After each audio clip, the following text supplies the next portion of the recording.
Hey, you fish freaks! Welcome to episode number 99 of the KFO Show, your ultimate source for all things kayak fishing. And this episode is brought to you by our show partner, Dark Horse Tackle. My friends over there, Zach and Josh are killing it. I love it. I'm set up with their subscription box right here, getting ready to open it. Seth getting ready to tie some things on later this week. So excited about that. Speaking of them, did you see that one of the baits that they carry won the Elite Series event? Whoa. Yeah. Which one was that? I don't know what the name is, but I think it's sitting right here. I think this is the one. Oh, yeah. That's the, is that Jig Masters? I don't know. Looks like a Jig Masters. All right, now we go. If you guys remember what this one is. I remember them talking about it when they were on the podcast. It has a little bead and it clips a little bead, but he won. He caught some key fish on that. So juicy. Yeah, cool.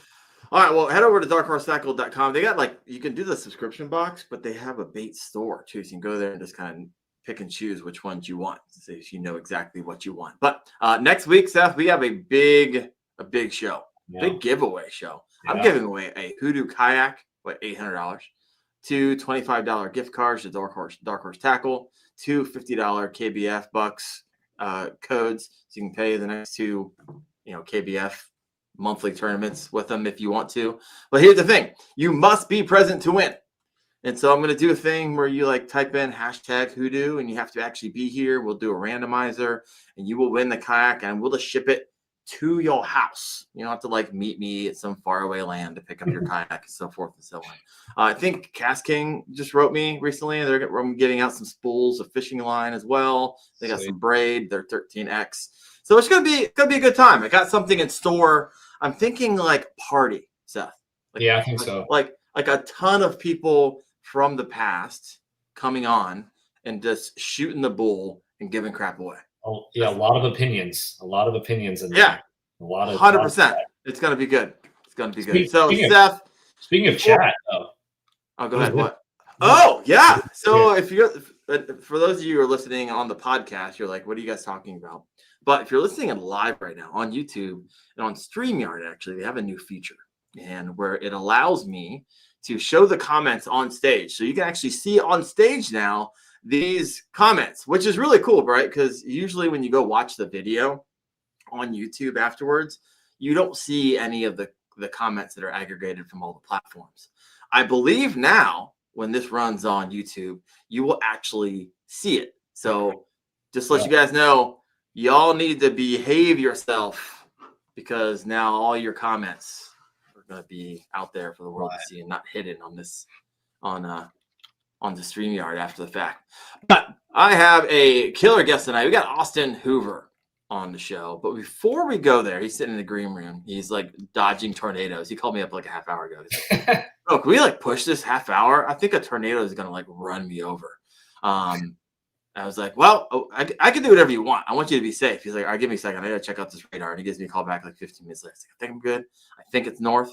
And so if you see Austin just elevate to the top of his screen and out of his wherever he's at right now, a NATO got him. That's all right. Yeah. A lot Seth, of views. Brother, how you been, man? You went any tournaments? Went any tournaments recently? No, I got third. I got third in the state championship here in Florida this past weekend. You are a manimal. St. John's. Yeah, thanks, man. Dude, I fish to win, man. Fish to win. Dude, seriously, you're insane. I don't keep track of this, and so I'm sure you do because I know that it's a dream of yours to do it full time. But what is your record this past year on tournament wins? I have it on my phone. You want me to read it to you real quick? I do want you to read it to me. Rip through it real fast. All right. So out of my events this year, it includes some Bassmaster events, Bass Nation, whatever. First 90th. Okay, I can explain that one. That one, I took risk. I had a fish DQ'd, whatever. So 90th. So it's first, 90th, third, first, second, first, second, first, third. Bro, you need to calm down. You're on a rampage. We're consistent. Freaking rampage. Dude, I'm proud of you. Yeah, and in the chat, the state champion, Chris Mitchell, is in there. Too much. Too much. He's the guy that beat me. Yeah, Chris, I love it. A really good dude, yeah. Hey, congrats, Chris. Congrats. All right. Austin's like, bro, it's like 8 minutes. I'm still sitting in the green room. Austin, welcome to the show, brother. How you doing? What's up? How's it going, guys? Good, man. Good. Doing good. So I had the opportunity to spend some time with Austin. Literally, I made the announcement today. For those of you who haven't had a chance to look at YouTube, I basically did the classic I quit video. However, it wasn't very classic because I shared that I'm going full-time content creation. I quit my job. My last day was 21 days ago. And I'm rolling the dice. I'm risking it for the biscuit, folks. And so if you want to go hear kind of what that really is, I did some more like real talk. I'm not like, YouTube's not making me rich enough to cover what I was making at my old job. And so I am trying to find my new normal. So that's kind of new here. But literally the day after my last day at work, I drove down to hang out with Austin and his dad for the week, and we had a really good time. And so we got some business ventures in the works.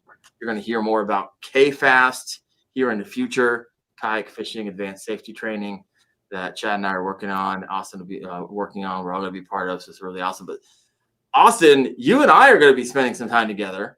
We're going to be traveling to Vancouver Island. Middle of nowhere. Middle of freaking nowhere. The only things that live there are Chinook salmon, coho salmon, halibut, lingcod, Probably some bears, black sea bass, and it's gonna be ridiculous.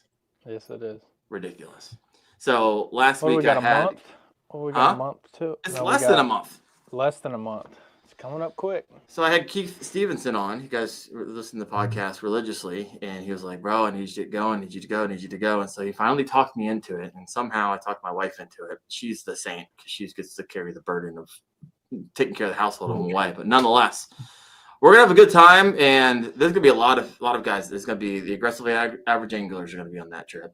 Guys from Bixby are gonna be on the trip. Vibe, Kayak Angler Magazine, Yak Attack, Austin, myself. I think there's like 13, 14 people going on this, and so you're gonna see a ton of content coming out of this because there's gonna be drones flying everywhere. Freaking, they got killer whales up there too. Right? Killer whales, they do. I'm not sure if like this is the time, but I guess like the salmon highway is that I would love for your salmon to get taxed by a killer whale. That would be some solid content. 50% off. Get a half a salmon. Oh my gosh. Like so Austin, how you been, man? How's fishing going for you? I ain't been fishing since you left pretty much. I went one time. Well, a lot. I went one time and a half a time. And sucked it up both times, went swinging for the fences and struck out, swung out my shoes. So hooked it, but lost it. So what was it? What'd you lose? I'm going to say somewhere between 9 and 11 pounds. Oh, it's so painful. Yeah, on glide bait. It's just, that's the joys of glide bait fishing, is especially if they're in a finicky mood, sometimes they just come up and nip it, and they'll hook themselves on the outside of their face. And so when they start to pull, the hooks just pull out. Sometimes you don't get them. So that's just the joys of big bait fishing. Yeah, sounds super joyful. That's it. I heard you guys went squirrel hunting too, Darren. I went squirrel hunting. Darren did. Yeah, so hunting. You know what? I was thinking about this. So Chad and I went night fishing. Like Austin would go fishing with us all the time, but he literally has to like edit all the time. And so it's like, what are you doing? You're editing. We're going fishing. I was like, do you even like editing, Austin? No. No, freaking hates it. That's what he does. Every part of every job, you have some stuff you don't like. Editing is a part of my job that I don't like at all. It is. It's tough work. It's just mental. It's not hard. It's hard physically. It's just mentally having and I've got ADD, so I just sit down in one spot and then my brain just starts going otherwhere, and it's like, all right, just focus on the edit and then get the edit done, then you can focus on what you're thinking about now. And my brain just keeps spinning. So no, I hear you. Yeah, so I went squirrel hunting. So this is the short that Chad took me night fishing. We went to this awesome place, and I don't remember the last time I fished through the night. Mostly because I usually my body can't handle it the next day. I was like, hey, you know what? I'm down there I'm a kid in a candy store, right? I don't usually get to fish those waters where I can catch my personal best. And so we were supposed to shoot a lot of content, and we shot a lot of shorts. We were supposed to shoot some videos, but we scrapped that. It's like, man, I just got PB on my brain. And so I missed one in the dark. It had to be an 8. I know it's my PB, and it spit my baby jack. which that lure is freaking on fire. At least it was. That is money. That thing is insane. It's insane price. Also 17, but man, it just works. And then I think I lost another 8, and so I lost my chance. It spit me on the jump. That was on a jackhammer. I don't know why I lost that one because I pinned it really good. It was. I think it's the same fish that Chad lost earlier that day. It must have like that titanium mouth or something because it is wild. So night fishing was fun. However, when you're never done night fishing before, I'm still learning like the shallow cast and can't see sometimes. I'm fishing around bends and I think it's free and I get it caught up in a tree. And of course I got to get out of my kayak and I got to like start trenching through thorns. Of course, there's tons and tons of thorns to get my $17 lure that I stole from Chad that I don't plan on paying him back for. And so, yeah, this is it was a good time. It was a lot of fun. Oh, it's been a wild week. Content's been wild on my end.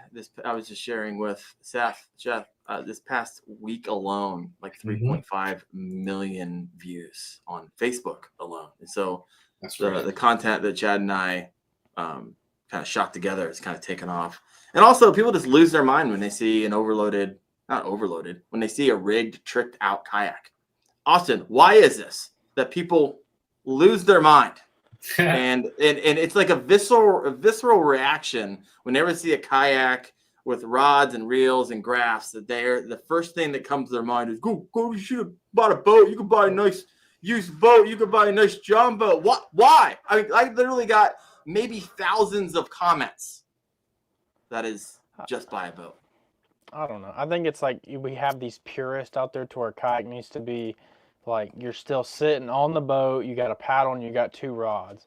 And anything other than that is like just not okay. And then they just lose their mind on it.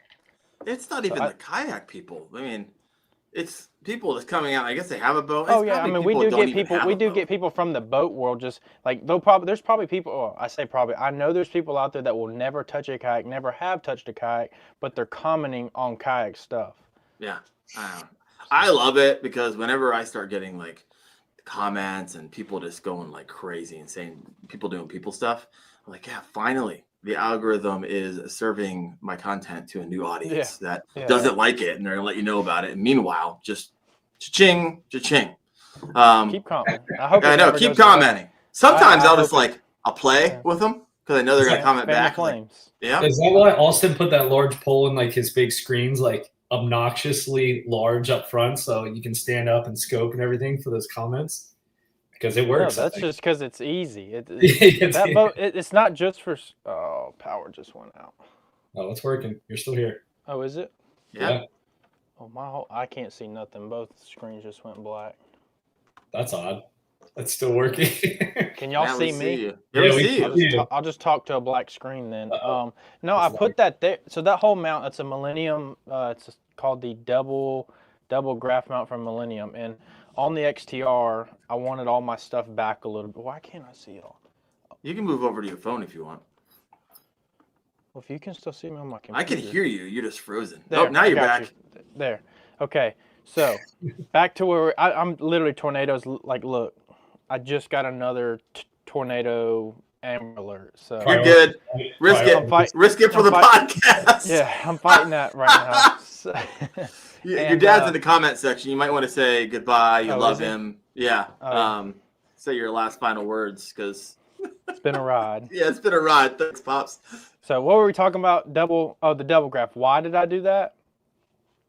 Yeah, sure. Yeah. One, if I am scoping, it's not just for scoping. If I am scoping, it's easier to see. It's up there. It's close. And then when I'm sitting down also, that thing extends pretty much into your lap. It's like typing on a computer at some points.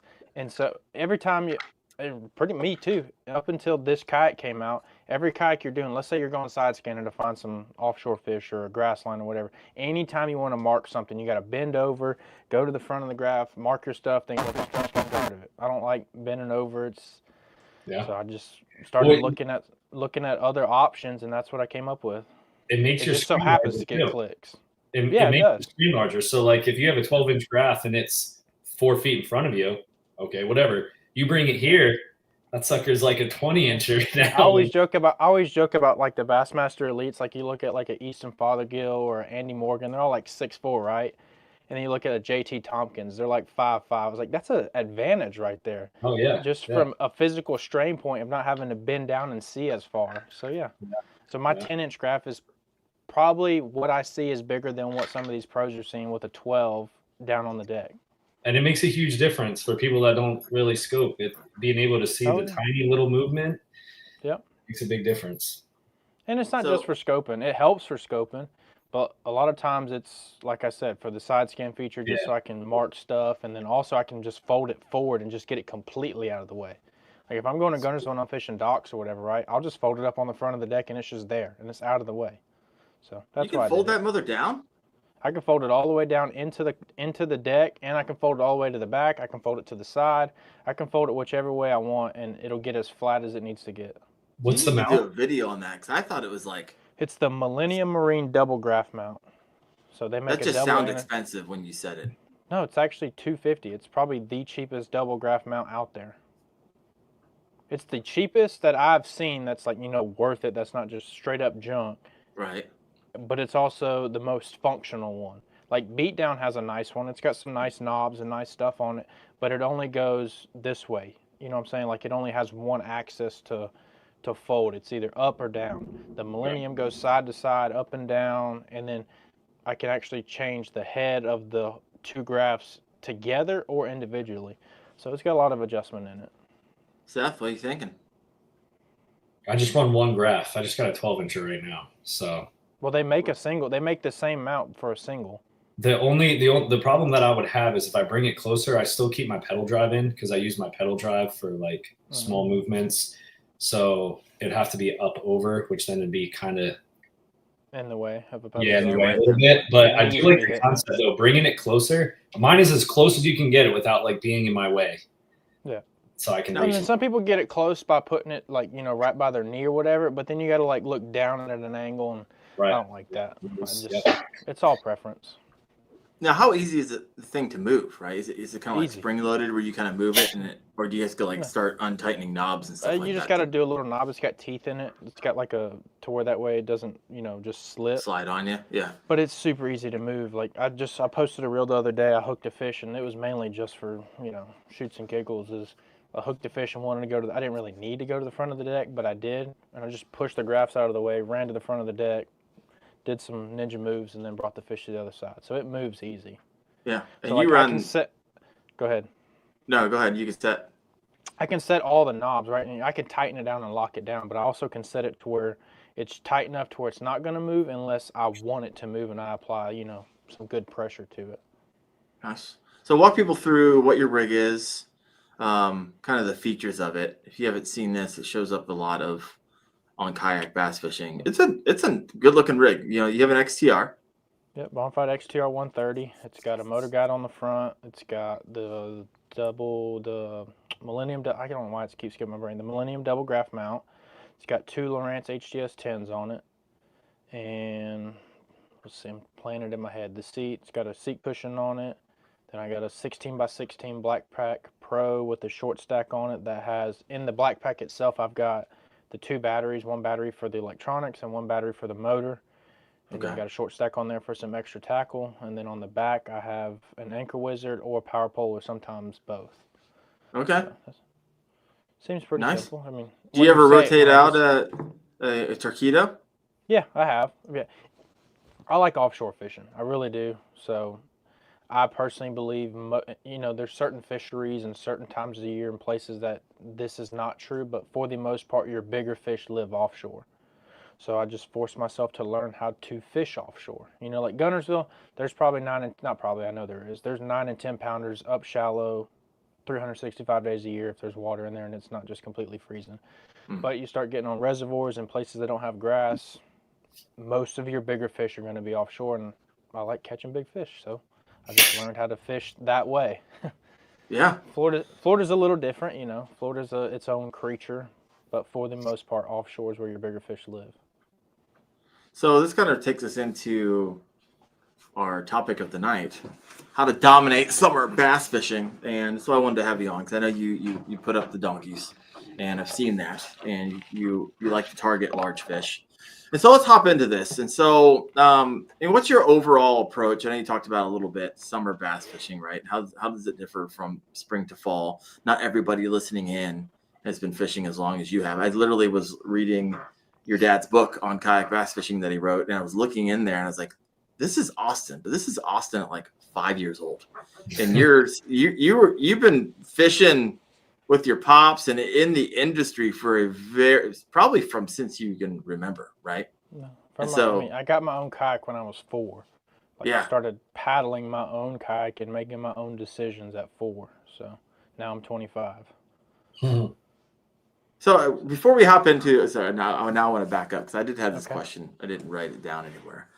What has life been like for you? Because there's probably nobody, absolutely nobody listening in right now, or who have lived and been so immersed into kayak bass fishing than you at your age. Okay. What was that? Like? Yeah, what was that life like? What did you love about it? What was tough about it? I'll just give the cliff notes of my life. Is obviously I kayak fished when I was young. Well, then when I got into my teenage years, I kind of took a break from it as far as I hit high school, typical high school guy things, father, son don't get along, start chasing girls, all that good stuff. And then I worked in high school. I was a commercial electrician for 11 years, 10 years, somewhere in there. So during that time in high school, and then pretty much I didn't never go to college, but what probably would have been my sophomore year or end of freshman year of what would have been college, but I didn't go. I bass fished out of a boat. So I did that through high school. Me and my buddy started the high school fishing team for a school called Station Camp, and I fished in boats all of high school. Well, then I got out of high school, and then I was like, okay, I need my own boat. Then I started looking at boat prices, and then I was like, yeah, no. Just kidding. Just kidding. I think I'm going to go back to I always fished out of the plastic boats, but also in my younger, like, I don't know what the exact numbers would be. Let's see if I played it back. Maybe like 12 to 16.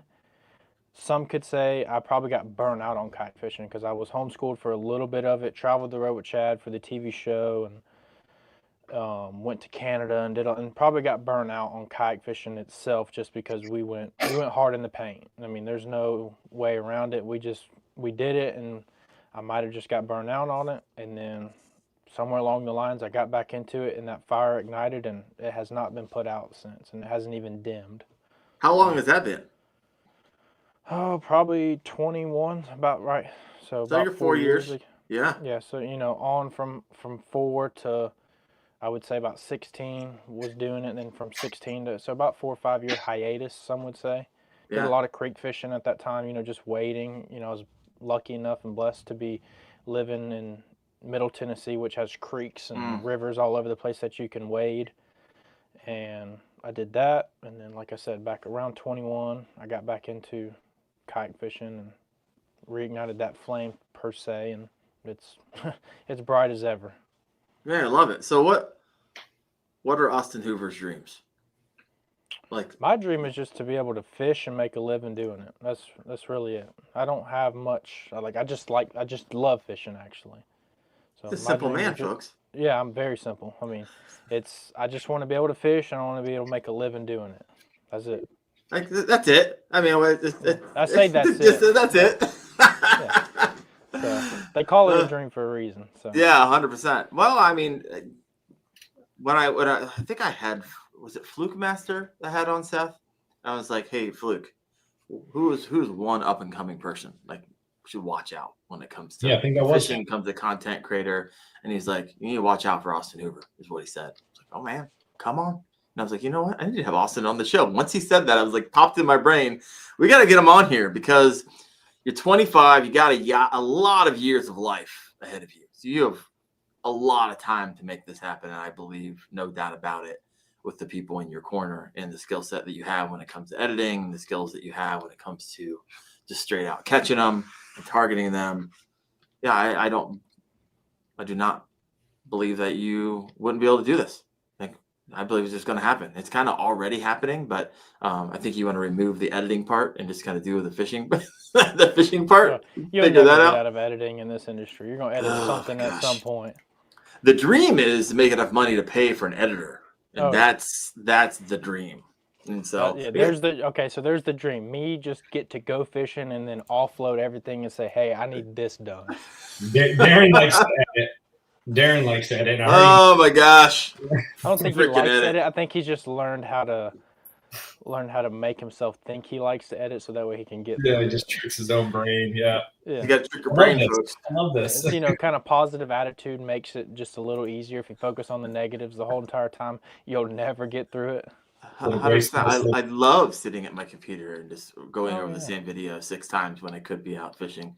The good news is that I was able to go out today. I went to the new lake, met with my buddy. I had a podcast last night till like midnight. Then I got up at 4:30 a.m. Drove an hour, met my buddy at 5:30 a.m. and checked out new lake. It didn't do too bad. Got 2 18s.5s, and I got a kicker with a 21-inch donkey, which is here in Ohio. That's a nice one. And so on the board, all I need is an 18.5, and I take first place for the month here in Ohio.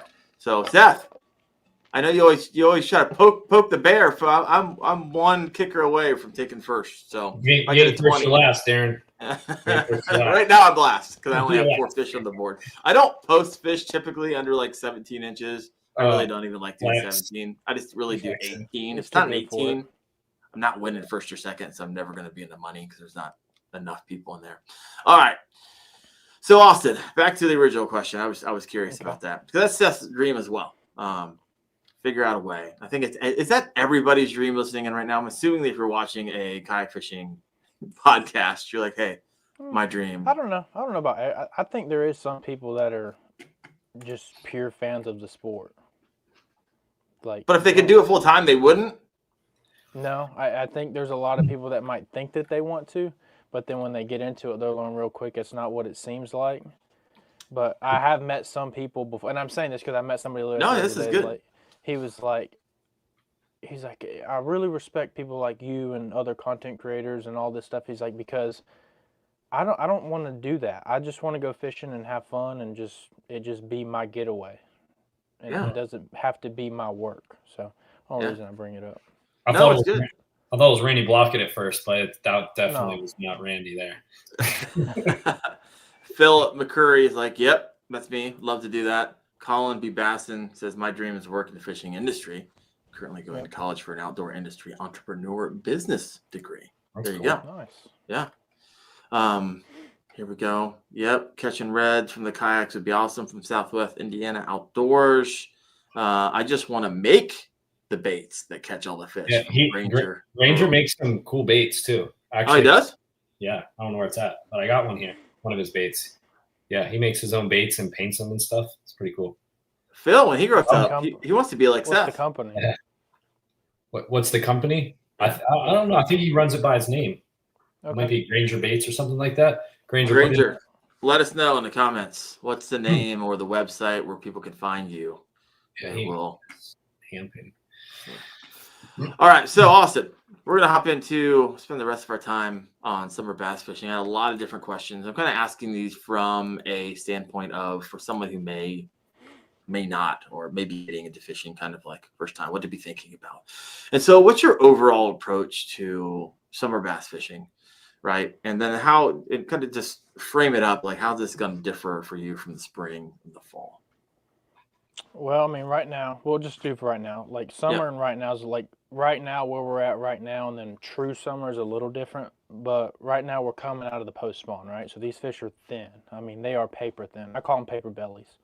So I'm looking for bait, and depending on the certain fishery you're on, what is their main forage going to be? Is it bluegill, shad? And shad is 2 different things. Like threadfin and gizzard are 2 different things. Like gizzards are like there's a few of them.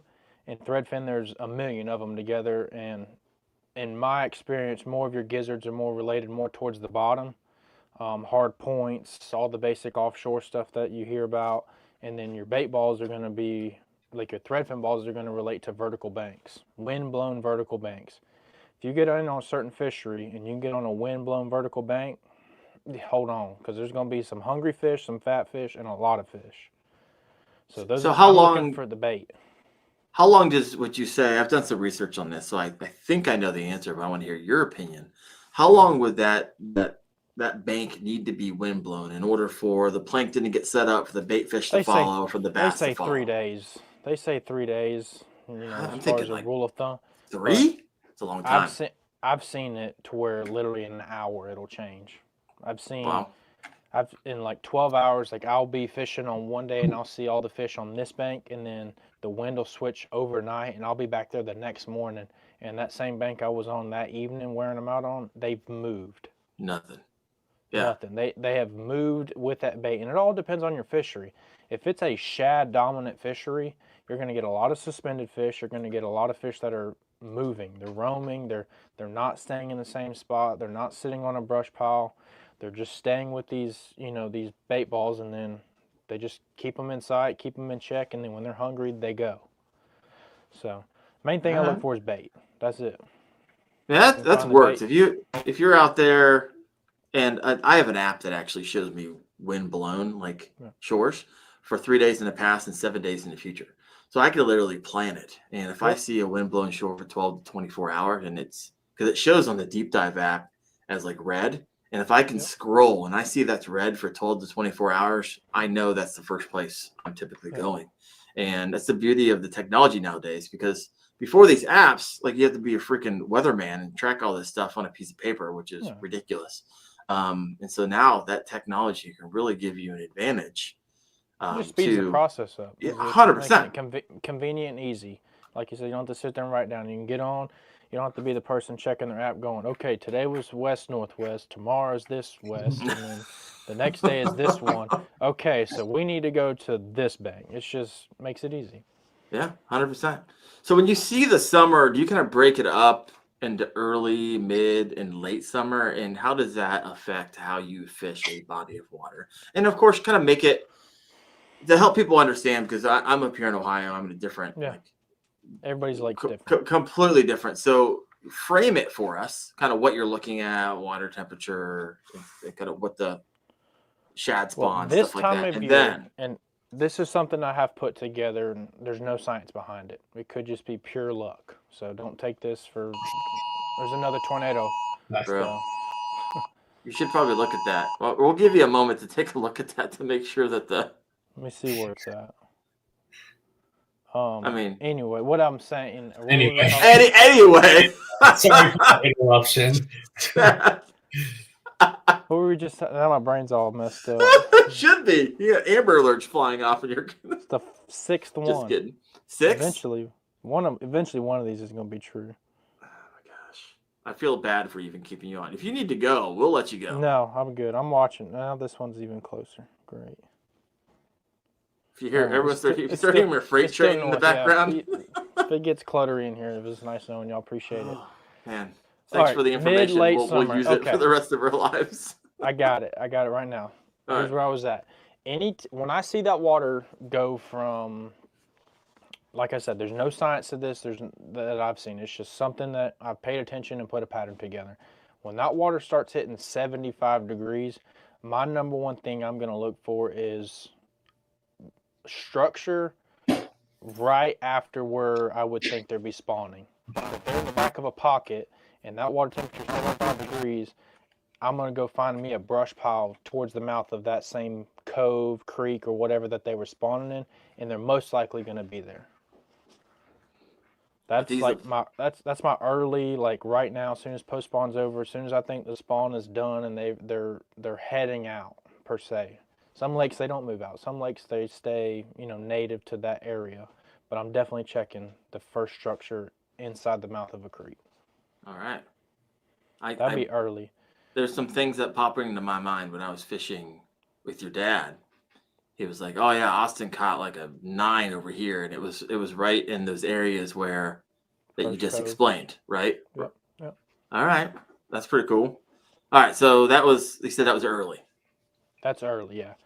And 75 degrees. That's the water temperature right now down there. Yes or no? Is it close? No, it's like 80, 82. Oh wow! So yeah, it's on the freaking rise. Scorched. It went like this. And that's surface temp, of course, too. Mm-hmm. So, and eventually, so we're going to go from early to mid. We're going to have a thermocline happen. So when that thermocline happens, depending on your lake, pretty much anything under 20 to 25 feet is gone. You're not going to find fish in it, or at least a lot of fish in them. So I'm going to go look at everything from 20, 25 feet up. And a lot of times, and I don't know what it is, because I've been in a creek certain times a year and I pay attention every year to try to develop something. Mm-hmm. But there is no right or wrong. Like if you go to the back third, the front third, because it all has to deal with, you got to understand, like especially with reservoirs and like mountainous lakes and stuff, we have water that's constantly coming in, that's all constantly changing the water temperature, cooling it off, warming it up. And these fish are always, like you can see fish in Gunnersville spawn from March till June because of what I'm talking about. Water coming in and cooling it off and, confusing the fish. But once that's over, that 75, I'm gonna go the ledges, the typical ledges. They're gonna want to be somewhere where they can stay deep in that cooler water because the surface water is so hot for them. But then they want to be able to go up, feed, and then come back. All right. So before we move on to kind of late summer, that was early and that was mid. What are some it's in my head, but I don't know if I can relay it right. No, I think we're all just connecting the dots. And so whenever you say something, we're literally, when you were like, hey, off the spawning, wherever they're at, and the piece of structure, everybody in our mind probably went to that lake or that spot. We're like, oh, I know exactly where that is at. So I think we're connected. At least I'm connecting the dots. Seth's over here probably winning another tournament, just listening in somehow. Well, a lot of these things don't exist in most Florida lakes. Yeah, Florida's its own creature. I've fished Gunnersville already, so when you're talking about a lot of the stuff, I'm picturing Gunnersville. So really quick, go ahead. No, finish your thought, because I have my question here. The summer fishing for me in some lakes, they're going to be in a third of a creek. This is basic rule of thumbs. Nothing that I'm claiming that I came. They're going to be in a third. Just figure out which third that is, and then when you figure out that third, I break it into thirds: 1, 2, 3, and then where in that column are they? Once you can find which third they are, forward and aft, or whichever way you want to call it, then just figure out, are they in? I break it down into 0 to 5, 5 to 10, and then 10 to 20, because 10 to 20 is kind of which three of those water columns are they in? If you can figure out those two things, you're about to have a good time. Yeah, you just keep recreating that in every single code. Just keep keep trying to find those two pieces of information. Right on. When you figure it out, and you use your layers on your Garmin or whatever, you break it down like 2 to 6 feet or 6 to 10, 10 to 15, whatever. Depends on the lake. Yeah, right. All depends. When you find that like sweet spot where they're at, and you go into your graph and you put the settings on different colors, you can take everything else off or whatever, and you just have that color. Depth to green and stay in the green. That's what I did on Dale Hollow to get second in that event. Is I put it in. They were in like 7 to like 12 feet, and I just put 7 to 12 feet on there and looked for main lake 7 to 12 feet that had a wide band, like a spawning flat, like a wider band, and also pockets that had a wider color range and not like a steep drop off. Yep. And those are my spots I hit in practice and marked all the beds. And so when you like Austin's saying, if you find that range where they're at, put it in your graph and get those bands, and it'll show you the lake. All right. So for those of us without fancy electronics, explain I know what you're talking about, but explain what it is this technology does. You want to go ahead, Austin?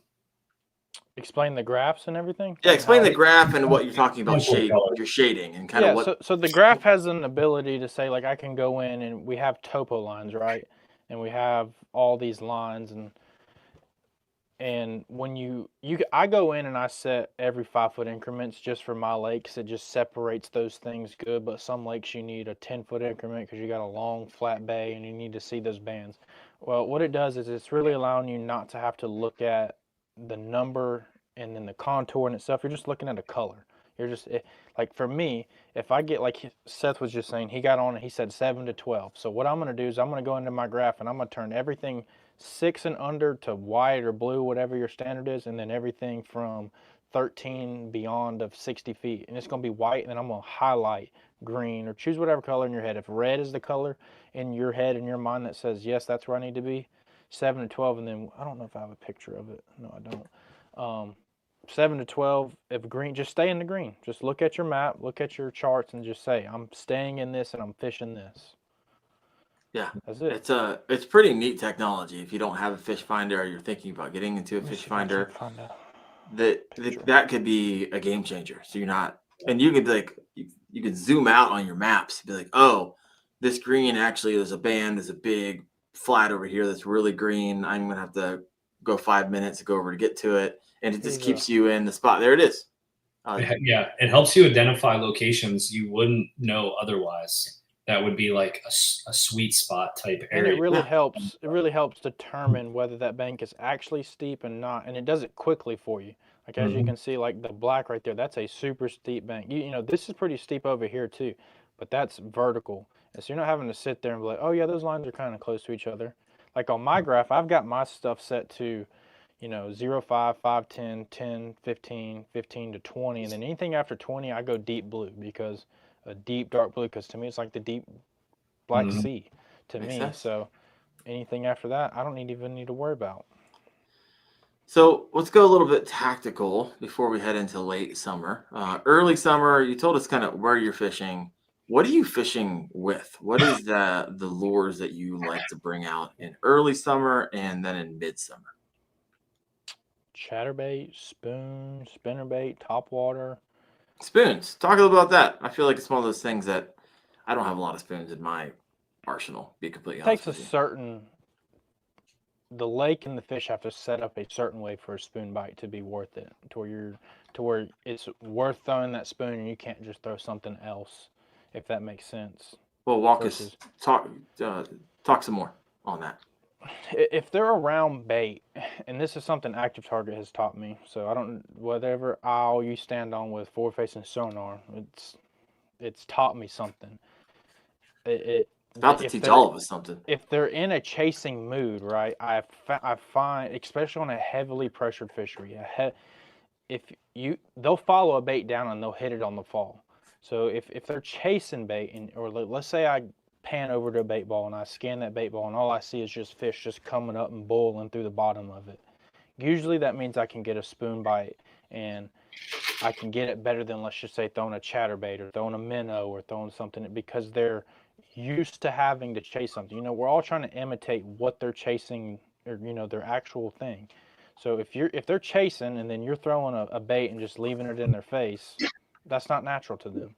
So it throws them off, especially the big fish. So if they have to chase a spoon and a blade bait, depending on your size bait fish, that kind of depends on which one I'm gonna go with. If you're on a place that's got real big gizzards, throw the spoon. If you're on a threadfin fishery, strictly threadfin, I would probably throw a blade bait to mimic that a little bit better. So that's really it. It's just if you can see them chasing, and let's say you don't have forward facing sonar, right? If they're busting on top, just blowing bait out of the water, looking like orcas, they're chasing. So if you can see that on the water, and you want to get under them and catch them big fish, throw a spoon over there and let it get under them, and throw one that's like an ounce and a quarter, so that way it gets past the small fish quickly. I like to throw a big swim bait too. One of my favorite things to do is to throw a 6-inch swim bait, soft, just like a 6-inch whale, the 6.0 one. Throw that past the school and bring it under, and that's where the bigger fish are going to be. Nice. Dude, your gizzard shad are crazy down there. I'm night fishing, and massive. these fish are jumping everywhere. I had one jump in my boat. Yeah. I was like, what in the world? I mean, I guess I don't night fish a whole lot up here where I'm at, but I don't have them jumping out of the water like they did in that particular. Maybe it's a night fishing thing. Who knows? All right, so this takes us all the way to late summer. So this is like, okay, looking a little bit into the future for you. This is the hard part, especially if you're on a fishery like Gunnersville, because if you're late summer Gunnersville, you're probably going to be putting a broomstick in your hand and just punching around for the entire day. There's already a ton of weeds, insane. Gunnersville is pretty crazy right now.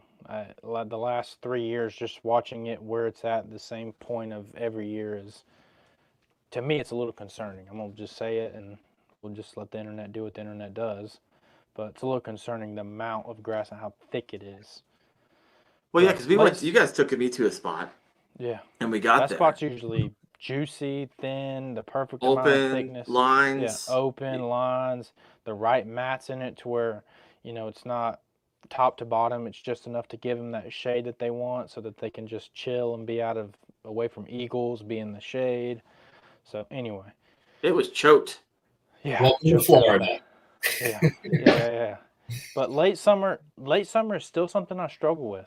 It's still something I have not dialed in to where I feel like I can be a help. Obviously, I can tell you the typical answers: hair jig, spoons.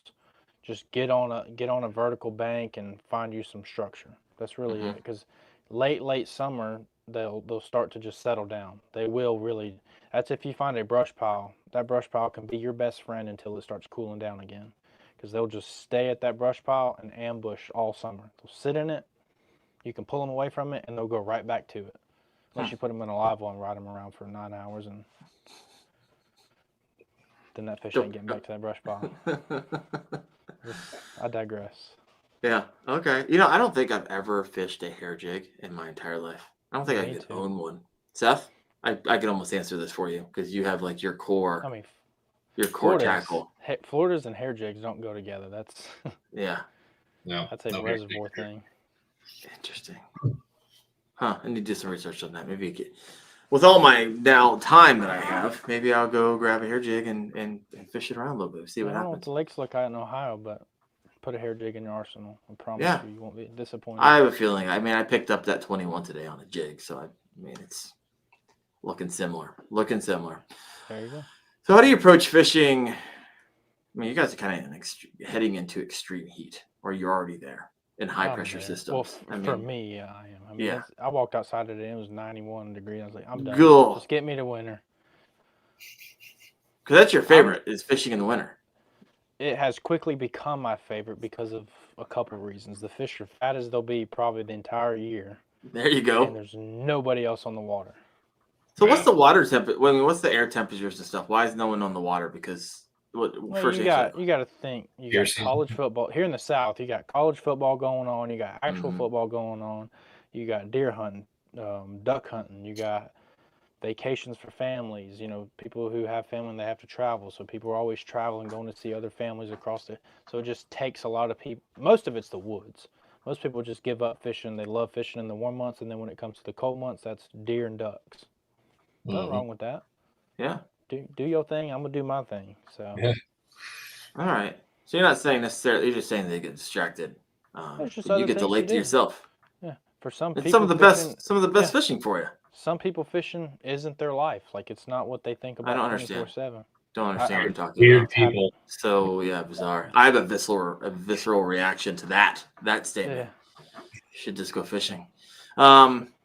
Are there any unconventional lures or techniques you rely on when the bite gets tough? Nothing crazy. My big thing that I've really learned is, and this is on especially high pressure fisheries, is cycle. You get on high pressured fisheries, the bite not just might be tough. It might just be they've already seen that bait 15 times, and if you can just cycle through baits, you're gonna find something eventually that they're gonna eat. How many rod reel combos are you carrying at any given time? Anywhere from 11 to 14. Oh my gosh, that's amazing. How do you even fit that many on a 16 by 16? Well, I got 4 and 4 on the sides. I got 4 and 4 on one side. I could put 5. If the little like it goes like this on the black pack. The little. I don't have a tube in here. There's some handles on the side of the handle. Yeah, the tether tube handles. Yeah, if you cut them off, you can fit more on one side. Oh, there you go. I only run 4, but you can run 5 on a 16 by 16 if you cut those little handles off. So you got 4 and 4 on each side. That's 8. Then I have the Yak Attack, the Side Stage Pro, which is 3.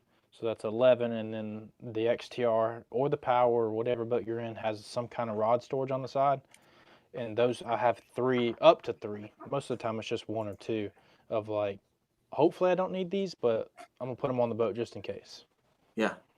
Yeah, I mean, I get the question all the time. Why you got to carry so many? That's someone's. It's just I don't want Tell to me. retie. I want to cycle through baits. That's it. No, 100%. I mean, someone earlier in the comment section, I think it was Elimination. It's like, hey, when you're on a golf course, you just take one club. That didn't make any sense. For the same reason. To Austin's point there, and a lot of people know on bed fishing, like fish have different personalities. What I've learned over the last couple of years with scope is that it's not just the bed fish. Like I really feel like every fish has a different personality. And when you can see them, you can tell, like when you're throwing baits at them, that they're interested. They'll look at it, but they're not going to commit. They'll look at it, they won't commit.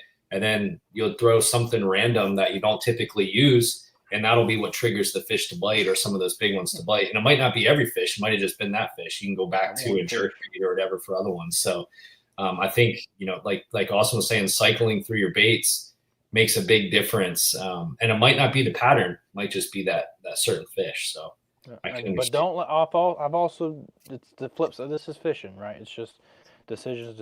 Don't let that be your kryptonite to where you go out there and every day you're going fishing. Just putting it out there. So for people that are watching, don't just go out there and just 3 casts, 1 bait, 2 casts, because there is some days you just need to stick 1 bait in your hand, trust that bait, and go. That was me with the baby jack when I was down there. My gosh, I just knew in a matter every 5 minutes I was catching a fish. I just knew. I just kept it on. If they didn't bite the baby jack, you didn't want them, Darren. No, I don't even want you. I don't want to look at you. There's nothing wrong with some people that just, like, I go out all the time. I'm like, I'm going to catch them on a glide bait or I ain't going to catch nothing. That's right. Yeah. I mean, it's going to be big. I was having a conversation with you and your dad, and he was like, hey, there's like the evolution of the angler. Yep. It's first you just want to catch any fish. Then you want to catch a lot of fish. Then you want to catch big fish. Then you want to catch big fish consistently. And then you want to catch, I forget what he said it, but essentially you want to catch it with a specific lure. Any fish? Yes. I've heard this my entire life. Oh, yeah, here we go. Any fish, mini fish, big fish, mini big fish, technique fish. Technique fish. That's what I was looking for. That's it. That's the 5. Yeah, that's a bait. I'm catching it with this lure, or I'm going broke trying to do it. If you're not in a tournament, go for it. Or if you want to finish dead last in the tournament and just say, I just want for the fences, then go ahead. Yeah. That was Seth's 90th place right there. Swung for the fences. Did I have to bring that one up out of all of them? That was a risk. I took a risk. I had 3 8-pounders on beds in this cove. I caught one, lost one, someone else caught the other. And I got a DQ. So easy now, Darren. Easy. You poke the bear over here with me with my monthly tournaments. I get to poke back. Yeah, when are you gonna win one of those?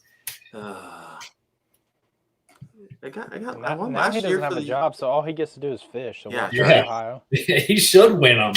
Yeah, Darren, we fully expect a May victory.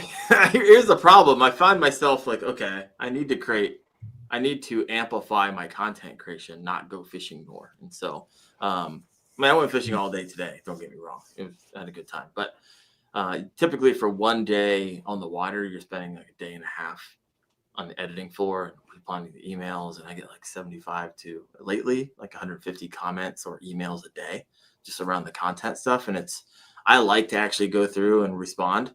And so, it's interesting. Elimination said, Wendell loves duck hunters so much it rains bird shot in his yak. I fish with Illumination in like October. My gosh.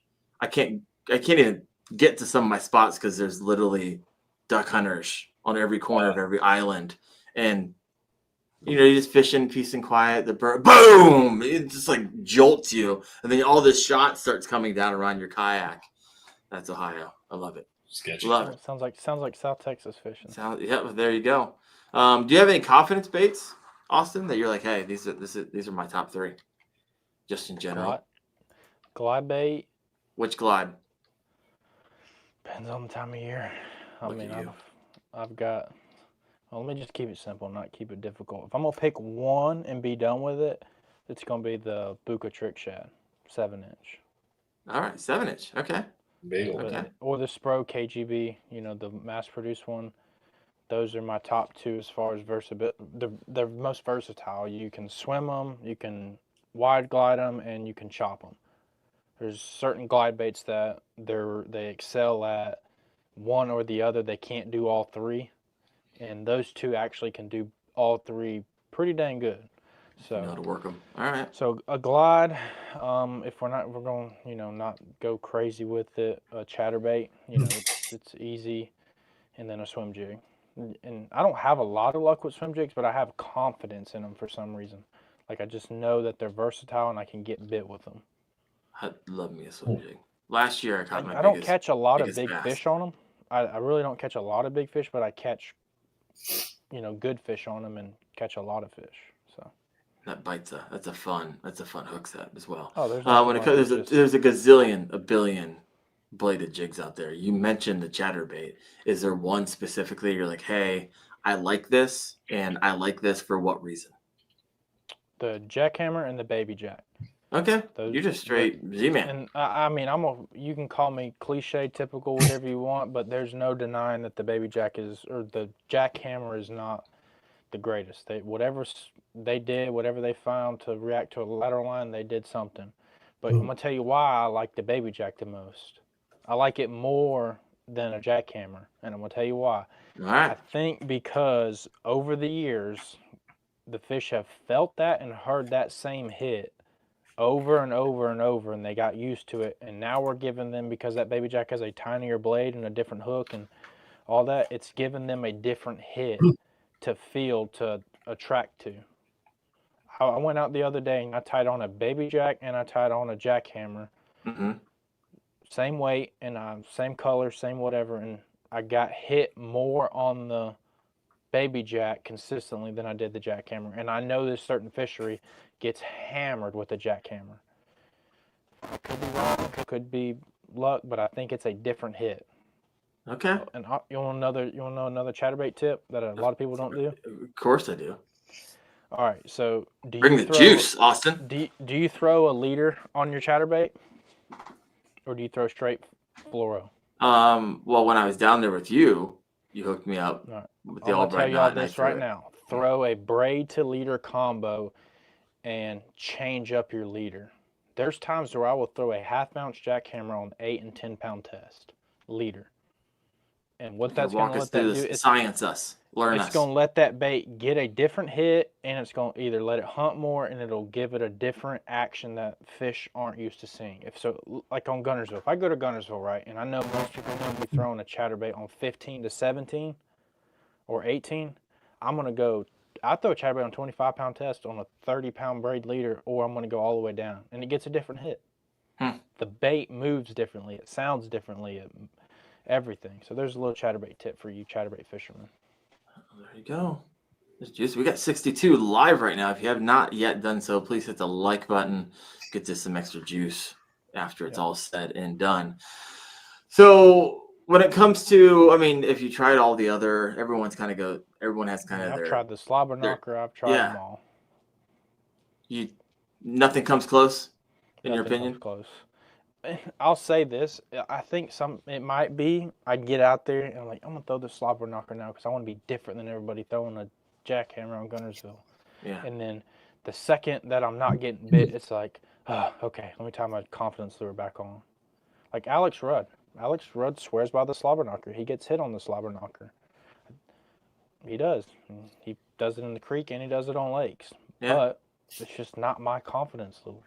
It always makes me laugh because everyone's like, oh, I only catch it on whatever it is. Well, it's because that's the only one you own. And that's the only one you fish. So, of course, it's the only one that you're going to catch it on. Yeah. It's your confidence lure because it's the only one you ever bought. It always cracks me up. Or you don't get the time of day. The minute it stops working, you're just like, yeah, I'm done. If you don't catch a donkey in the first cast, this is a piece of junk. I fell for this on jerk baits. I was a believer that you could only throw a megabass 110 and get hit. Then I said, you know what? I'm hanging all my megabasses up. I'm going to start throwing 6 cents ones. Started throwing 6 cents provokes and stuck it in my hand, and now I'm getting bit on them. Yeah, there you go. So I like it. Let me see my comments over here. Somebody Pepper Angler says, I've got no confidence in the chatterbait. I like it. I get a lot of that. Actually, Seth, you notice that a lot in the comments. When I start talking about chatterbaits, bladed jigs, everyone's like, either I love it, I catch my biggest bass, most bass with it. In my polls, I see the same thing. However, it's like feast or famine. Then you got other people like, I've tried fishing that so much, I can't catch freaking anything on the chatterbait. I think that's about, I don't know if it's just chatterbaits. I think that's like all baits you talk about. I think there's a group of folks that just don't have confidence in it. They have the recency bias of using it and not catching any fish or not really catching any fish. It might be the wrong application, or it might just be bad luck at that time and it just didn't bite. But anytime you talk about a bait, there's a lot of people that are like, dude, I can't stand jerk baits, or I can't Senko. I never catch anything on a Senko. I don't know if there's any of those folks, but no, there's not. It's impossible not to catch the bass on Senko. Yeah. So good. Let's switch gears a little bit. And I'm going to ask you a little bit about, do you do any night fishing? I know your pops goes out night fishing because I went with him. Oh, yeah, I do. I love night fishing. Okay. The only reason I don't do it more is because I kind of have to make content creation to, Yeah, and it's terrible for content creation. We can't see you. It's kind of hard to fish all night and then go back the next morning and say, all right, let's go. And then you got to edit and more of a time. If it was up to me, pretty much from maybe now-ish, there's still a good daylight bite because of shad spawn and up until the afternoon. But like, let's say June to September, I just night fish. If I was just a person who just didn't have to create content or didn't have to worry about it, I would just night fish the whole rest of the month. Because I also think bass get to a certain point, they feel these pressure, and for all you hunters out there, it's kind of like you're pressuring a buck, right? So you turn him nocturnal. He ain't moving or walking around until nighttime. I think some big bass, no science behind this. This is just pure. I mean, follow the logic, right? Yeah. I think they just go, I'm just not going to feed during the day. There is science behind that. There's a book written on that where they track these big bass. I have it somewhere over here. I can look for it. Is that Knowing Bass? No, it's not Knowing Bass. It's a different one. It's a different book. But they track these big bass and they stay like on these stumps out in like 20 feet. And I forget which lake it was. And these are like 12 pounders, something like that. And the only time they would go shallow is at nighttime and during the spawn. And they would come right back out to like their home little range. Yeah. There's a lot of eat during the day. So your chances of catching that fish is 0.001. Yeah. What you guys talk? No, this is good. I need to go out night fishing more. It was actually a lot of fun. Can you tell us about night fishing, Daren? Because, I mean, like, you just throw baits like you normally do, or like no, what is you want to? Here's two things. You want to contrast, obviously. So like, I actually probably have one. Yeah, I got one tied on right here. Actually, hold on. Actually, you're talking about night fishing, and I'm over here going through some night fishing stuff. Wow. So you want, let's see if I can get this to focus. You want dark baits, black, blue, and purple. Right? All right. You want that to contrast, and then it's pretty. This is another big spinner blade, and then you want vibration. You want them to be able to contrast it, and you want them to feel it because they're going to feed off of their lateral line a bunch. And then on a full moon, right, where it's just bright outside, and it is that full moon. If it's bright, no clouds, is the sun. So you know how you always want to have the sun in your face when you're fishing, so you're not casting shadows across. At night, the moon will do the same thing to you. So if you're on a point, right, and the moon is at your back and you're trying to fish right in front of you, you're probably spooking fish because there will be a shadow that is casted. If you don't believe me, when it's bright outside on a full moon, go out there and hold your hand up and you'll see the reflection on the ground. Same thing happens at night. Keep that in mind. Keep those two things in mind, and then you want noise, vibration, and contrast. That's it. So I was really blown away. I was like, I can't even see half the time. Now I could see if the moon was shining because we didn't have a full moon that night, but on the other side of the banks, I couldn't see freaking anything. So I had to cast shallow. Yeah. I caught more bass at night than I did during the day. Easy. And I don't have to fight anybody. There's no wake. There's no wind. The person you're fighting is the tree limb you got hung 100% in the thorns. And I caught a beaver for the first time. I don't know if you guys saw that video. I did an uncut video for 4.5. You didn't watch my 4.5 hour video, Seth? Oh, it was in the full video? It was in the uncut. It was the first minute. I was afraid you're gonna take a leak in like hour 2 or something. I couldn't. I'm like, No, I I turned it off for that. So it's semi-cut. You're good, And so you're good. I throw, I forget what it was a baby jack. I know what it was. So the sun was coming up, and I throw it, count 1,000, 2,000, and set. I was like, oh, and that's a log. I think they even said it on the camera. And that log had a But it big old starts tail floating on it, up. started moving. It's just like, bro, this is a beaver. And I must have got its tail because it wasn't like thrashing. It wasn't going crazy. And I have a feeling if I would have hooked it anywhere else, I would have went wild. And their tails are really like thick, leathery. Yeah. And so I have this thing, and it's like, crunk, crunk, crunk, crunk, and I'm like, what do I do? Because one, I think these animals are freaking awesome, right? I don't want to hurt it. Two, that's a $17 baby jack, and I don't have another one in my boat. Priority number one, get the jackhammer back. Yes, and so I was like, I gotta try to get this thing back.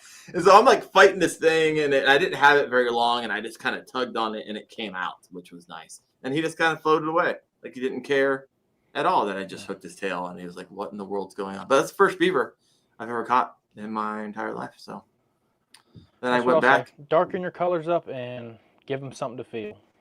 If you're throwing a creature bait, throw something that's got 40 million appendages on it, just moving in all kinds of ways. If you're throwing a spinnerbait, go to a big Colorado instead of, you're just your typical double willow.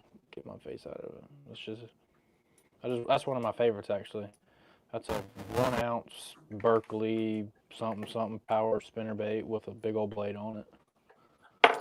The Class C kayaker says last year it was like I could only catch them if it was dark outside.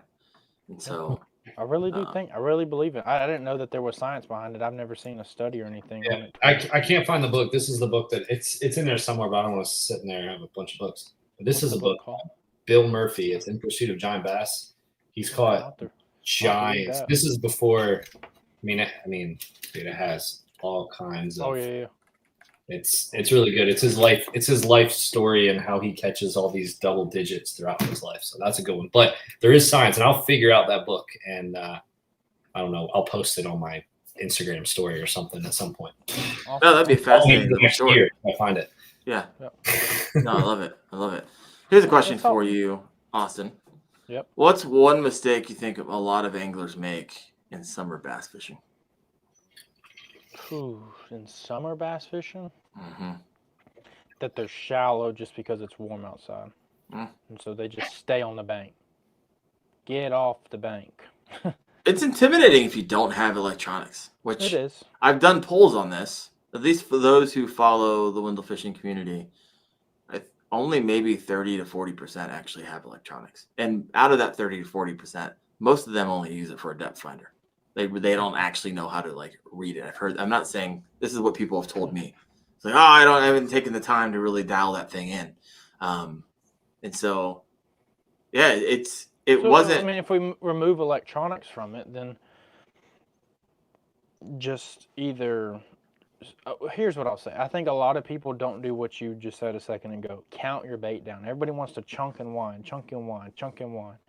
Play with counting your bait down. Count 1,000, 2,000, depending on the weight. If you got a half-ounce bait, it's going to sink a little faster, and play with it. Play with depths. Don't just stick with one depth. Fish move, and sometimes it's daily. Something forward-facing sonar taught me is these fish will move up and down stuff all day. They're not just sitting in one spot sometimes. They're moving around. They're going up on the flat, off the flat, out in the middle, and then coming back. Yeah, I was doing that with the baby jack, throwing it out to shore. It was a steep area. It's like 1,000, 2, 1,000, nothing. 1,000, 2, 1,000, 3, 1,000. Yeah. Pull until I finally hit the grass, and eventually pick them up. Okay, they're at 4, and so I'll run 4 along this bank and see who picks them more up. If you're going down a bank, right? I've got a stretch that I plan on throwing a chatterbait. Do 5 to 8 casts with one count. Do 5 to 8 with another count. Do 15 with this count, and then if you get bit, mark that, throw that one for maybe, let's say, 20 times now. You don't get bit to that, change it again. Some days there is no pattern. Some days there is no rhyme or reason, and you're just out there going, man, I feel like I'm getting lucky. And you are, because a lot of fishing sometimes can be luck, but then other days you're like, I will not get bit, and like you said, until I count to 4, and bam. There they are. That's the thing about fishing. Sometimes it's just a little thing. It's just a simple, Micro adjustments. like for me, like since we're chatterbait heavy, right? This past year, I've really learned that I need to slow down my chatterbait, like really slow it down, like so much that I'm almost thinking about going to a 6-4 to 1. And I've been a 7-1 on a chatterbait my entire life. There should be no other reason that you should have anything else. But I've caught more bigger fish this year by slowing my chatterbait down, slow rolling it. Okay. Putting a pause in it, and then you'll get bit. You ever break out the big blade at night? Oh yeah. No, it's not over. I was about to say it's sitting right over there, but it's actually in the box now. Yeah. Give them noise and vibration. Unless it's still, all right. If it's windy, give them noise and vibration. If it's calm, give them profile, like a big jig or a big worm. Or I have not had much luck if it's like calm and I'm throwing big vibration and big noisy things at them. It's just I don't know. It's kind of like daylight. You know, if it's daylight outside. If it's windy outside, you want to throw a crankbait or a spinnerbait. If it's not, you want to throw a swim jig or just a swim bait on a jig head kind of deal. Same kind of concepts. Seth, anything to add on that? I didn't realize this, but we're at 1 hour and 13 minutes. Like, we usually start lining that plane around an hour. It's been a great conversation, Austin. Appreciate you. No, it's interesting. The night fishing thing's interesting to me because some of these tournaments that we fish, it is dark when lines are in. Just depends on the time of year. Like it's pretty dark on some, like black on some of them. Yeah. And I, besides when I used to fish on Lake Conroe from like the bulkheads where I used to live right on the lake there, I used to catch them on bulkheads at nighttime. But I have never caught a bass in the dark on my kayak. Even in these events. Yeah, even like some of the events. You're one of the absolute best states. I know. I just suck, I guess. I don't know. Like I've never caught a bass in the dark. It has to like start breaking daylight, and then I start getting bites. Maybe I don't know. I just stink at it. I'm not doing the right thing. Or the thing that might be more common is that I'm prepared. Like I have my practice session.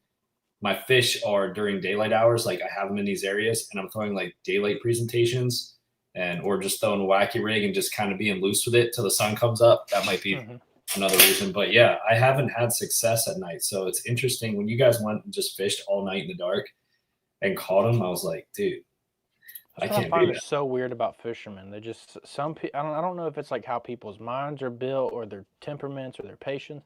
Just some people like. What's a technique? Chad and I were just talking about something the other day about heavy confidence in. What was it? I don't remember. My brain's shutting down for the day.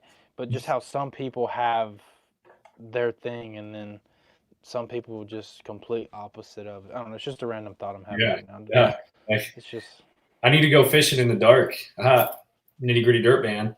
But I need to go fishing in the dark and catch some fish to get my night fishing confidence up. There you go. Be careful. It's addicting too because Chad says this. I'm gonna quote Chad. Fishing at night is fishing in IMAX. Everything is censored. Everything is heightened because you lose one sense, so the other senses have to pick it up. There is nothing like catching like a good. I'm not gonna put a number on it. But a quality fish at night, and it's just coming unglued. It's just a different. I can see that for sure. The big problem in Florida is you shine your light out there. There's like gators. There's two little eyeballs. Glowing eyeballs.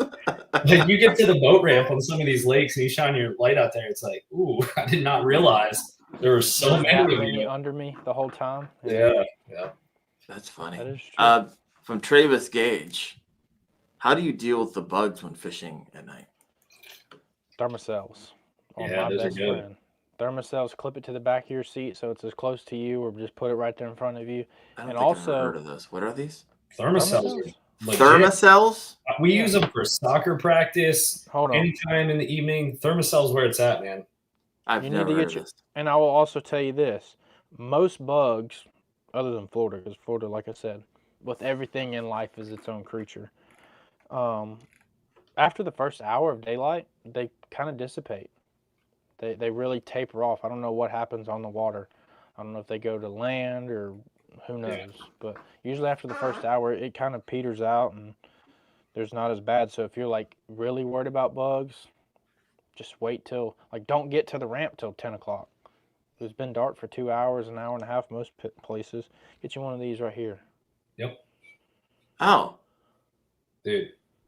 So there's boat ramps here in Florida. Okeechobee's one of them, where you literally cannot function when you get to the boat ramp at dark. Or like if it's breaking daylight and you're at the boat ramp, or at night, there's just mosquitoes like hundreds and like if you have everything covered, you have to wear thousands. a sweatshirt. Yeah. Like I've seen videos. It's so bad. But if you down put in Texas too, right?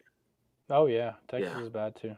You put a thermocell on, the majority of the time it'll take away almost all the mosquitoes, and you'll have like a random one or two that'll swing by and get you. So they're legit. It's pretty legit. Yeah. And then bug spray, obviously. Get you some bug spray, and that'll help, cover if your skin can handle it. Like I can't wear bug spray. Just don't get it on your baits. Yeah, don't get it on your baits for sure. Don't spray it on your hand. Don't spray it on your hands and then touch your baits, because you probably will not get bit for the rest of the night. That's in the Knowing Bass book, The Scientific Approach to Bass Fishing. That's the number one to bass. When I don't want bugs around my face, I just smoke a cigar and they're gone. Gone. There you go. Smoke them. There you I go. just smoke. I don't do it all the time. I went like night fishing 3 times in my life, and all of which is in the last 3 weeks. All the time. It is addicting, folks. It really is truly addicting. So gotta get it. It's hard to do, right? I mean, now that I'm full time, I'm like, okay, I can do it. But when I wasn't, it's like, okay, when I got to do it Saturday night, and then I got to sleep, I see this comment. Terrible. I'm interrupting because I'm preparing you. Illumination 79. He says you guys will experience mosquitoes in Canada. Yes, we will. The worst experience of mosquitoes I've ever had in my entire life is in Canada. Oh yeah. It'll put Florida to shame. Oh, so I don't need to go there. Crap. I didn't think about that up at Vancouver Island. I need to do some research on that. Yeah. Thanks, Illumination 79. Yeah, I fish with Nathan. So bring you a bunch of cigars, Daren. I need to bring a thermocell, apparently. Yeah, definitely. I didn't know existed until 5 minutes ago. Like, what is it? Is it a? So it's got a heating. It's got a heat. Go ahead, Seth. Yeah, it's like a battery powered. Okay.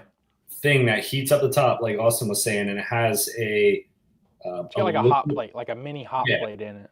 Has a little cartridge, a blue cartridge up there. I don't know if you want to show it, Austin. Yeah, I'm trying to bring it up even. Has like a little blue cartridge that the heat is pushed out through, and it has like this thermocell liquid that pushes out kind of through as like an air. You see this thing? I see it. This thing heats up. Now, they do have battery ones, but most of them are, what's in this thing is like little butane or propane. Yeah, they got butane, yep. So you see that little plate right there? That's like a little hot plate. So you slide this thing in between that right there, and then as it heats up, it's burning this, and it's putting out insect repellent. It's putting out smoke in a way. Yeah, you can kind of see it ish. There's another tornado warning. Oh, look at that one. The number 9. But it's good, man. Yeah. All right. How much do those things run? About $30-$40. Okay, it's not too bad. I mean, I'd pay that before I got eaten alive by mosquitoes. When I used to fit, I've gone up a couple times up to the Boundary Waters in Minnesota, and the black flies and the mosquitoes are so insane. I would portage to a new lake, and I'd hear this like overwhelming buzz, and it was just the mosquitoes. There's so many of them. I could hear the hum from hundreds of yards away. I was like, holy crap, this is insane. So that was a good time. You always have to go like the middle of the lake to get away with them. All right, Daren, you're really showing your cards here, not knowing what a thermocell is. I'm not a hunter. I have a feeling like if you're a hunter or if you live in the South, I don't deal with a ton of bugs up here in Ohio. And so the South, there ain't nobody in the South that don't know what a thermocell is. That's true. True story. Seth, any last questions for Austin before we let him go find shelter somewhere before a NATO takes him? Yeah, what's next for you, Austin, besides getting into cover in your basement here with the tornadoes? Like, what's next for you? Is it continue making content? You got anything? I'm literally getting off of this, and I'm getting off of this thing, and I'm going to go edit a fishing video from the other day till about 1 o'clock in the morning, maybe. He just can't go to sleep with these tornadoes. He's like, I got to stay awake. There's no editing to do. I'm trying to go fish in the morning too. So, but I kind of have to get some work done so I can go fishing. So it's kind of one of them things to where I need to work before you play kind of deal. So I'm gonna stay up and edit, and then that way hopefully I can go fishing in the morning if I don't get Wizard of Oz out of here. Good on you. Well, I look forward to hanging out with you some more. Oh, we're about I mean, to be real close for 9 days. Yeah, I know. 9 Are days. you? Yeah. Are you bringing like your drones and all that stuff? You bringing the whole? I had to whole talk kit? with wait. I'm gonna bring my A7 for my photography camera Mm-hmm. and 2 lenses because they need some buttery stills and stuff, and then my DJIs. I don't think I'm bringing a drone. What's I don't a know what the buttery law, still? but Clean. high res. Got it. High res still. I don't know if I'm bringing a drone because the laws over there about flying drones are always weird. You're in the middle of nowhere. It's airspace. It don't matter. Just sink Oh, it. I'm a drone. I'm a licensed pilot here, Yeah. but I get perfect. it. But man, my gosh, interesting. Well, if I could take one, then I'll take one. We'll see. Keith might know a little bit about it, but I got look forward to hanging out with you. It's going to be a good time. I've never caught. The only thing I've caught is Chinook and coho. So all the other, all the others. Well, I haven't even caught a Chinook. No. Mm-mm. So we went to Wisconsin and I caught one coho. That's it. Okay. It's should be a good time. We'll see. Seth, sad, won't be there joining us.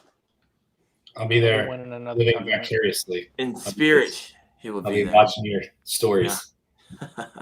I love it. Living vicariously. Oh, bro, I did have one last question for you, Austin. And Okay.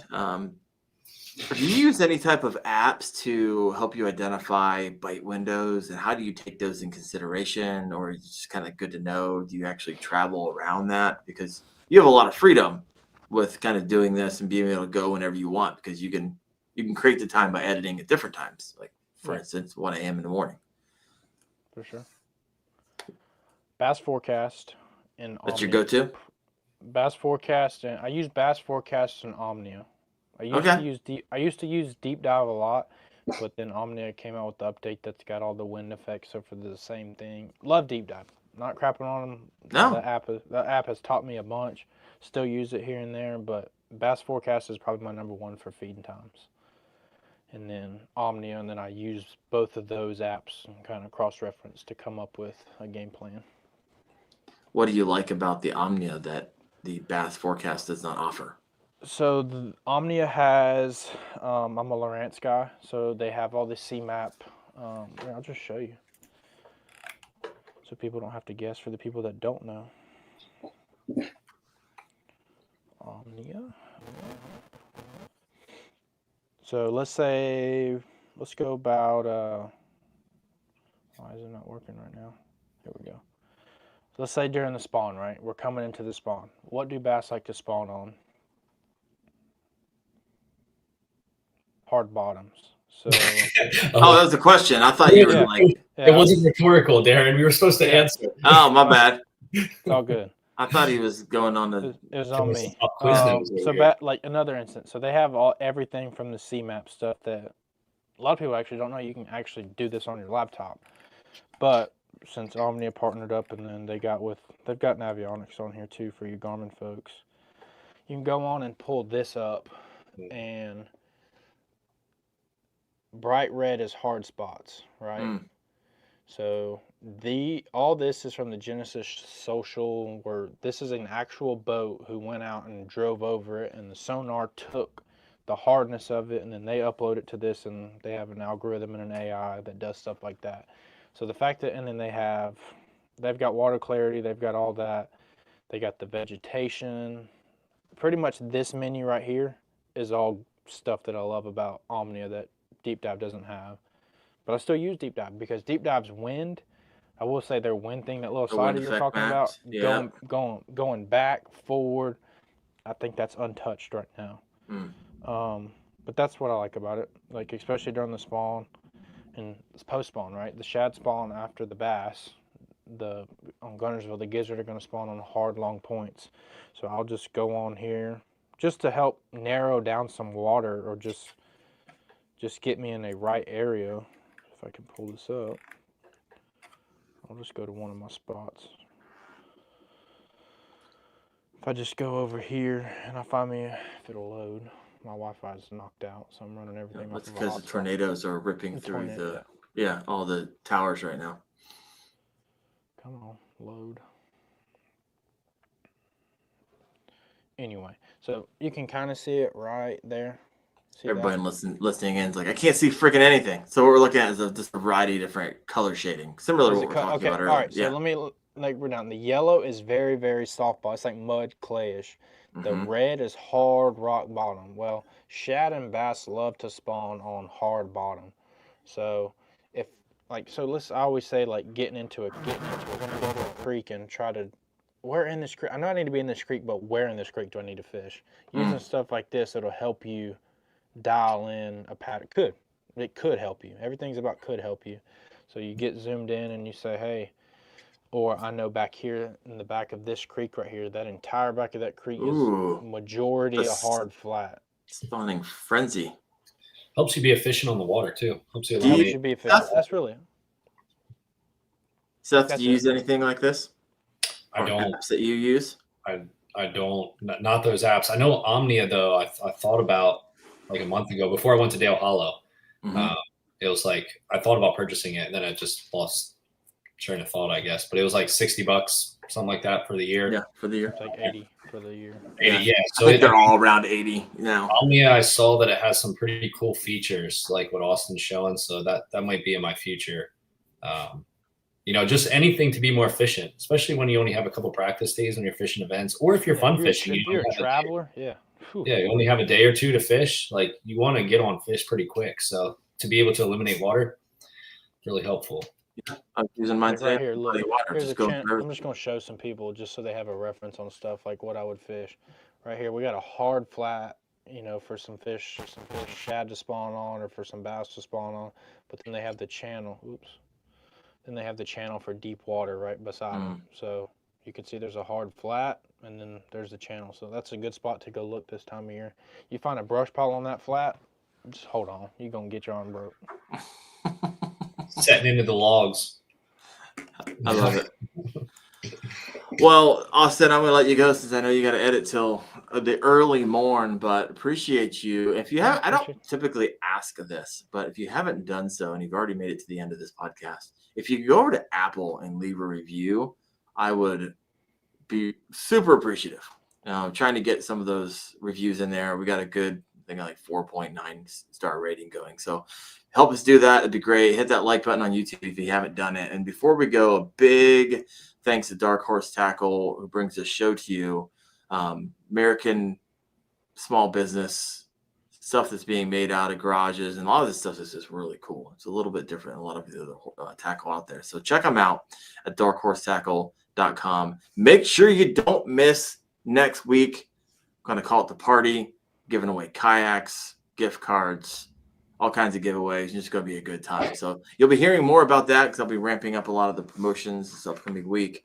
But everybody, I'll see you next Tuesday night, 8:30 p.m. Eastern on the Kayak Fishing Obsessed podcast. Austin, thank you so much. Seth, thank you so much. You guys have a good one. Everyone else, thank you. Take care, guys. See ya. I'm going to find some shells.